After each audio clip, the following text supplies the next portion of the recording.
स्वागत है मनुष्य मेरे एक और नए वीडियो में। Dash the present here. तो मेरे पास है साइंस का पेपर जो कि मैंने बताया कि फिजिक्स मेरा थोड़ा सा गड़बड़ गया, बाकी सब सही गया है। तो अगला एग्जाम है हिंदी का, सो उसका प्रिपरेशन करते हैं। Let's go.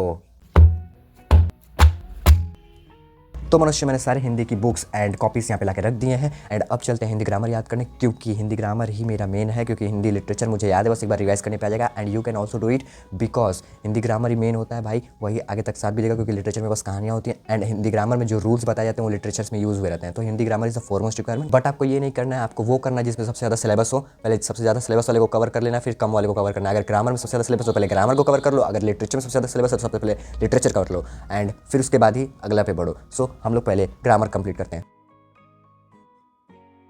So I sat down with my Hindi grammar book because I have trouble with the examples of Alankar.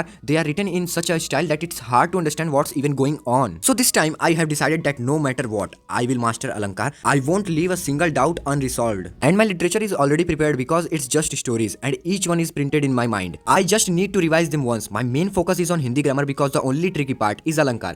Other than that, there aren't many issues. Even in these, if I can just memorize the examples of Alankar, I will be good to go. So I started studying from the back because the last chapter is Alankar. That's why I am going backward through the book. And yes, watch this video till the end because this is for you. वैसे आप लोगों को अलंकार कैसा लगता है? Easy or tough? Let me know in the comments. And I am also using the Pomodoro technique because it's the best method to cover more syllabus in less time. So I am following this and right now this is my first session and you can also try this because Pomodoro technique is the best technique. And also yesterday's India versus Australia match was amazing and India played really well. So on this note, drop an Indian flag in comments. Exam time is here and the only mission right now is complete preparation, no confusion. Today's target is Hindi grammar and this time I am not leaving anything out. If you are also in study mode on, this video is for you. But there is one question. What do you find the most difficult in Hindi grammar? Is it memorizing Alankar examples or something else? Let me know in the comments. मैंने decide किया है कि आज backward study करूंगा because the last chapter is अलंकार which takes the most time. पहले difficult topics clear करूंगा, फिर इजी वंस रिवाइज करना सिंपल हो जाएगा. Now it's 5 minutes break time. भाई साहब मैं ब्रेक लेके आया था यहाँ पे गार्डन में एंजॉय करने और यहाँ पे देखो पूरा मौसम ही बदल गया, पूरा तूफान वाली हवाएं आ रही हैं.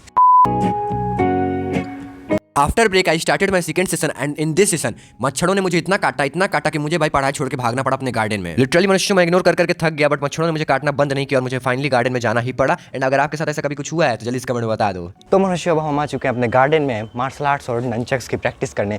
तो अब मैं थोड़ा देर प्रैक्टिस करूंगा और उसके बाद फिर से पढ़ने चलते हैं 30 मिनट्स का रेस्ट लेने के बाद. मच्छरों के काटने की वजह से मैं गार्डन में आया था. फिर मैंने सोचा कि बहुत दिन हो गया मार्शल आर्ट्स का प्रैक्टिस नहीं किए, इसलिए मैंने शुरू कर दिया अपना मार्शल आर्ट्स का प्रैक्टिस. तो सबसे पहले मैंने बेसिक विंग चून किया, पंचेस किए, स्पीड पंचिंग की, किक्स किए, फ्लाइंग किक्स किए, स्नेक फिस्ट किया, ड्रंकन कुंफू किया, नंचक्स चलाया, ऑल दिस. एंड आप बताइए कि आपको मार्शल आर्ट्स कैसा लगता है? अगर किसी को आता है तो वो भी कमेंट कर सकता है. Now enjoy my martial arts session.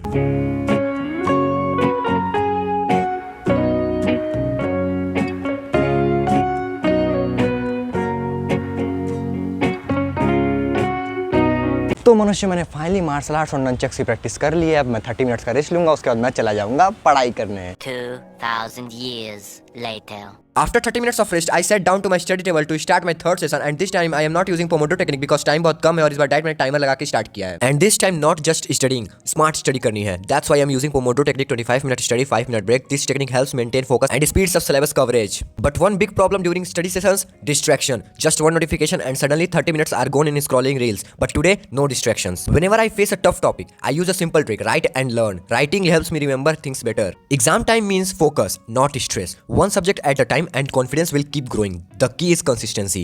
If you are also preparing for exams, remember, study smart, not hard. पढ़ाई एक मैराथन है, स्प्रिंट नहीं. अगर आप भी एग्जाम की तैयारी कर रहे हो और चाहते हो कि फुल फोकस के साथ सिलेबस कवर हो, then stay with me in this study blog. तो आज की मेरी स्ट्रेटेजी सिंपल है. सबसे पहले टफ टॉपिक, फिर इजी टॉपिक रिवाइज, क्योंकि अगर सबसे डिफिकल्ट चीज पहले क्लियर हो गई तो बाकी सब स्मूथ हो जाएगा. एंड स्टडी फास्ट और प्रोडक्टिव हो, इसके लिए आप पोमोडोरो टेक्निक यूज कर सकते हैं. ये टेक्निक बेस्ट है कंसंट्रेशन बनाए रखने के लिए और एग्जाम के दिन भी इससे रिवीजन फास्ट होता है. अगर एग्जाम्पल्स याद रखने में दिक्कत होती है तो उनको किसी रियल लाइफ सीन से कनेक्ट करो. ट्रस्ट मी, एक बार इमेज दिमाग में सेट हो गई तो भूलने का चांस जीरो. अलंकार में बस एक ही रूल फॉलो करना है, समझो, रिलेट करो और फिर लिखो. एक बार लिखने के बाद याद करना और आसान हो जाता है. अगर आप पढ़ते वक्त बार बार डिस्ट्रैक्ट हो जाते हो then follow my simple rule: study time, no phone time. अगर जरूरी हो तो टाइमर लगाओ वरना नोटिफिकेशन बंद रखो, क्योंकि 1 सेकंड के डिस्ट्रैक्शन से फ्लो ब्रेक हो जाता है. और पोमोडोरो टेक्निक का एक बेनिफिट है, ब्रेक्स में फोन चेक करने का मन नहीं करता, क्योंकि पता होता है कि बस थोड़ी देर में ब्रेक मिलने वाला है. एग्जाम टाइम में एक चीज सबसे इंपॉर्टेंट होती है, कंसिस्टेंसी. रोज थोड़ा थोड़ा पढ़ोगे तो लास्ट में स्ट्रेस नहीं होगा. मैं हमेशा एक लाइन फॉलो करता हूँ: पढ़ाई एक मैराथन है, स्प्रिंट नहीं. ये स्लो एंड स्टेडी रेस है जो डेली एफर्ट से जीती जा सकती है. और टेंशन बिल्कुल नहीं लेना, क्योंकि confidence is equals to best preparation. जो पढ़ रहे हो उस पर बिलीव रखो. तो मनुष्य अब मैं जा रहा हूँ डिनर करने और डिनर करने के बाद मैं आता हूँ और फिर पढ़ाई शुरू करते हैं. सो आई एम नाउ गोइंग.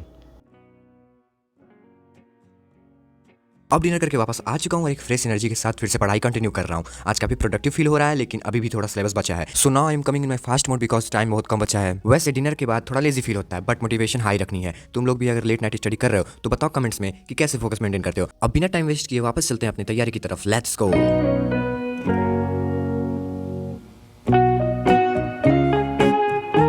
अब जैसे जैसे रात हो रही है फोकस मेंटेन करना थोड़ा टफ लग रहा है, बट अभी गिव अप करने का टाइम नहीं है। जब भी ऐसा लगता है कि कंसंट्रेशन ब्रेक हो रहा है, मैं थोड़ा स्ट्रेच कर लेता हूँ या फिर पानी पी लेता हूँ ताकि माइंड फ्रेश हो जाए। वैसे एक बात है, जब हम लेट नाइट स्टडी करते हैं तो एक अलग ही वाइब होती है। सब कुछ शांत होता है, डिस्ट्रैक्शंस कम होते हैं और लगता है कि बस अपने गोल के करीब जा रहे हैं। इस डेडिकेशन की जरूरत है क्योंकि यही छोटी छोटी मेहनत फाइनल एग्जाम में बड़ा डिफरेंस लाती है। बस अब थोड़ा और पढ़ना है और फिर देखते हैं कि आज की प्रोग्रेस कैसी रही। आप लोग भी अगर लेट नाइट स्टडी कर रहे हो तो बताओ कि आपको भी रात में पढ़ने का अलग मजा आता है। अब बिना टाइम वेस्ट के let's get back to work.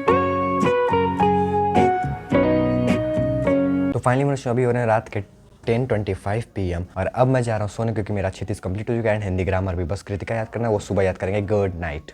Good morning मनुष्य, और अभी हो रहे हैं सुबह के 4:56 और मैं उठ चुका हूँ और अब मैं जा रहा हूँ कृतिका तैयार करने। So let's go. And also बाहर पूरा अंधेरा ही अंधेरा है, तो रुकिए मैं आपको दिखाता हूँ। It's 4:56 AM and I just woke up to start my revision. Waking up this early isn't easy, but discipline beats motivation. The goal is to make the most of these peaceful morning hours where there are no distractions, just me and my books. Right now I'm focusing on Kritika, making sure I revise everything properly. Morning studies always feel more productive because the mind is fresh and concepts are easier to grasp. Let's make this session count. If you are also studying early in the morning, let me know how you keep yourself focused. Now back to work. अब मैं जा रहा हूँ school के लिए ready होने और देखते हैं कैसा एग्जाम जाता है। तो मनुष्य, मेरा हिंदी का पेपर यहाँ पे है जो कि अच्छा गया था और आईटी का पेपर भी यहाँ पे है जो कि अच्छा गया था। हिंदी का फाइनल एग्जाम पेपर मैंने कम्युनिटी पोस्ट में डाल दिया एंड अभी आईटी का भी डाल दूंगा। So this is the end of the video. I hope you like it. मिलते हैं नेक्स्ट वीडियो के साथ। Bye bye.